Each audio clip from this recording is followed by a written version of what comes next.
Hello guys, welcome to Edu Vibe. So ఈ రోజు నుండి మన గ్రామర్ రూల్స్ సిరీస్ అయితే స్టార్ట్ చేద్దాం. Be it banking or SSC exams, error detection is an important topic. Marks ఎంత ఈజీగా వస్తాయో అంతే ఈజీగా పోతాయి కూడా. సో మనం కొంచెం కేర్ఫుల్గా ఉండాలి ఈ సెక్షన్లో. నేనైతే మన ప్రీవియస్ పేపర్స్లో, ఎస్ఎస్సి పేపర్ ఆర్ బ్యాంకింగ్ పేపర్స్లో నేను రాసిన మార్క్స్లో అండ్ రీసెంట్గా జరిగిన ఎగ్జామ్స్లో ఫ్రీక్వెంట్గా చూసిన కొన్ని ఇంపార్టెంట్ రూల్స్ అయితే తీసుకొచ్చాను. Hope this session would be helpful. Guys, rules అంటే ఏవో పెద్ద పెద్దగా ఉండవు, డిఫికల్ట్గా ఏముండవు, అన్నీ ఈజీగానే ఉంటాయి. మనం ఈజీగా నేర్చుకుందాం. Okay, let's start with rule number 1. So ఏంటి rule number 1? Let's see. Whenever two subjects are connected by as well as together with, along with, rather than, except, unlike, verb always follows first subject. ఎందుకని, ఏంటి rule? Example use చేసి చూద్దాం. Priya as well as her sister are talented. Here we have two subjects. ఒకటి Priya and her sister. So ఈ రెండు సబ్జెక్ట్స్ని మనం దేన్ని use చేసి కంబైన్ చేసాం? యాజ్ వెల్ యాజ్ యూస్ చేసాం ఇక్కడ. సో ఈ యాజ్ వెల్ యాజ్ ఏంటంటే, ఈ as well as, together with, along with, ఇవన్నీ మనకి ఎక్స్ట్రా ఇన్ఫర్మేషన్ ఇవ్వడానికి యూజ్ అవుతాయి అనమాట. మనం యాక్చువల్గా ప్రియా గురించి మాట్లాడుతున్నాం. So information about her sister is additional. Priya ఏంటి ఇక్కడ? సింగులర్. సో వెర్బ్ ఏం రావాలి? సింగులర్ రావాలి. కానీ ఇక్కడేం వచ్చింది? ప్లూరల్ వచ్చింది కదా. So this is wrong. ఇక్కడ ఏం రావాలి? యాక్చువల్గా ఈజ్ రావాలి. Priya as well as her sister is talented. Since we are actually talking about Priya alone. The doctor along with his assistants are late. The doctor is late. యాక్చువల్గా మనం doctor గురించి మాట్లాడుతున్నాం. The information about his assistants is extra. ఇది subject 2 మనకి, doctor ఏమో subject 1. Since the doctor is singular, ఇక్కడ singular verb అనేది రావాలన్నమాట. ఇది కూడా వెర్బ్ సింగులర్ ఉండాలి, కానీ ఇక్కడ ఏముంది? ప్లూరల్ ఉంది, కాబట్టి ఇది కూడా ఈజ్ లేట్ అనాలి. ఓకే, నెక్స్ట్ థర్డ్ ఎగ్జాంపుల్ చూద్దాం. The players along with the coach is practicing. ఇక్కడ ఈజ్ ప్రాక్టీసింగ్ వస్తే రైట్ అన్నాం, ఇక్కడ రైట్ అంటే ఈజ్ ప్రాక్టీస్ అన్నాం, ఇక్కడ ఈజ్ వస్తే రైటా రాంగా? రాంగ్. ఎందుకంటే here our subject 1 is players, our subject 2 is coach. ఓకేనా? ఇక్కడ ప్లేయర్స్ అనేది ప్లూరల్. ఇక్కడ ఎన్ నెంబర్ ఆఫ్ ప్లేయర్స్ ఉన్నారు. ఒక టీంలో ఎంతమంది ప్లేయర్స్ ఉంటారు? చాలా ప్లేయర్స్ ఉంటారు కదా. సో ఈ ప్లేయర్స్ అనేది ప్లూరల్. కోచ్ సింగులర్, కానీ సబ్జెక్ట్ 1 ప్లూరల్ కాబట్టి ఇక్కడ మనం ప్లూరల్ వెర్బ్ యూస్ చేస్తున్నాం అనమాట. వెర్బ్ కూడా ఇక్కడ ప్లూరల్ ఉండాలి. So this is the correct form of sentence. ఓకేనా? This is the rule number 1. Rule number 2 చూద్దాం. So rule number is actually related to both.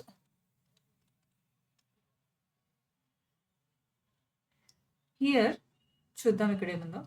Both and as well as cannot be use together. Use and in the place of as well as. Why like that? Here example చూసుకుంటే, both Ram as well as Shyam are good at mathematics. మనం ఇందాక చెప్పుకున్నాం already, as well as వస్తే additional information అని, verb first సబ్జెక్ట్ని follow అవ్వాలని. కానీ ఇక్కడ బోత్ ఉంది. బోత్ అంటే both Ram and Shyam. You talking about Ram as well as Shyam, ఇద్దరు గురించి మాట్లాడుతున్నాం. So both actually includes them, రెండింటిని ఇంక్లూడ్ చేస్తుంది. సో రెండింటిని ఇంక్లూడ్ చేస్తున్నప్పుడు యాజ్ వెల్ యాజ్ వస్తే ఏం చేయాలి? ఫస్ట్ సబ్జెక్ట్ గురించి మాట్లాడాలి. అంటే అప్పుడు ఇక్కడ both Ram and Shyam is అని రావాలా? ఈజ్ వస్తే తప్పు. సో అట్లా రాకూడదు, కాబట్టి మనం ప్లూరల్గా ఇద్దరు గురించి మాట్లాడుతున్నాం కాబట్టి both Ram and Shyam are good at academics అనాలి. Okay, so next, we cannot use both and not together. అలా యూస్ చేయాల్సి వస్తే వి యూస్ నీదర్ నార్. ఎందుకు యూస్ చేయకూడదు అంటే, here let's see this example. Both Shiva and Vishnu are not going to park. Here both is including Shiva and Vishnu. This is telling about Shiva and Vishnu. See, both వస్తే మనం ఎట్లా use చేస్తాం? Both A and B, both English and math, both Ram and Shyam, అలా ఇద్దరి గురించి చెప్పినప్పుడు మనం both use చేస్తాం. సో, ఇక్కడ నాట్ యూజ్ చేస్తే ఏమవుతుందంటే, రెండిటి గురించి ఇంక్లూడ్ అవ్వదు. సో, ఇక్కడ బోత్ ఇంక్లూడ్ చేస్తున్నప్పుడు this not actually negates that inclusion and it clashes that grammatical logic. అది క్లాష్ అవుతుందనమాట. అందుకే నాట్ యూజ్ చేయకూడదు. సో, ఇక్కడ both Shiva and Vishnu are not going to park అనేది తప్పు. ఇన్‌స్టెడ్ మనం ఏం చేయాలి? Neither Shiva nor Vishnu is going to park. See neither nor అంటే 2 నెగెటివ్ వర్డ్సే. 2 నెగెటివ్ వర్డ్స్ కాబట్టి మనం ఇక్కడ యూజ్ చేయొచ్చనమాట. అండ్ ఇంకొక విషయం ఏంటంటే, ఇక్కడ నెయిదర్ నార్ వచ్చింది కాబట్టి ఇక్కడ వర్బ్ అనేది సింగులర్ ఉండాలి. ఇక్కడ ప్లూరల్ ఉండకూడదు. Neither Shiva nor Vishnu is going to park, or going to park అనేసి అనకూడదు. Okay. This is our rule number 2. And next go to our rule number 3. Guys, this is one of my favourite rules guys. And frequently asked in exams. చాలా ఫ్రీక్వెంట్‌గా అడుగుతారు ఇది. మీరు చూసే ఉంటారు చాలా సార్లు. చూద్దాం. If adverbs like hardly, scarcely, barely are used, they are followed by a helping verb. Okay. See, hardly, scarcely, barely, had plus when ఉంది. హెల్పింగ్ వెర్బ్ వచ్చిందనమాట ఇక్కడ. సో, ఎందుకని ఇలా? Whenever a negative or semi-negative adverb comes at the start of a sentence, subject auxiliary inversion is compulsory. ఏంటది? Subject auxiliary inversion. This is compulsory అనమాట. So, here hardly plus, so example చూసామంటే, hardly had we entered the class when it began raining. Hardly plus when it shows the sequence of the actions. అంటే immediate actions అనమాట. క్లాస్కి వచ్చాం, వర్షం start అయింది. So, to emphasis this suddenness, English uses inversion. So, what is this inversion? అసలు inversion అంటే ఏంటి? ఎందుకు వచ్చింది చూస్తే, మన బేసిక్ సెంటెన్స్, సో మన basic structure of the sentence ఏంటి? Subject, verb, object. ఇలాగే కదా ఉంటుంది. వర్బ్, సబ్జెక్ట్, వర్బ్, ఆబ్జెక్ట్ ఉండాలి. కానీ ఇక్కడ ఏమైంది? వర్బ్ ఇట్ వచ్చింది. I mean auxiliary verb. Of course auxiliary verb, main verb కాదు ఇది. తర్వాత సబ్జెక్ట్ వచ్చింది. ఎందుకనంటే main verbs cannot invert alone. So we use auxiliary verbs to invert. Auxiliary వెర్బ్స్ని ఇన్వర్ట్ చేస్తాం అనమాట మనం. వై? బికాస్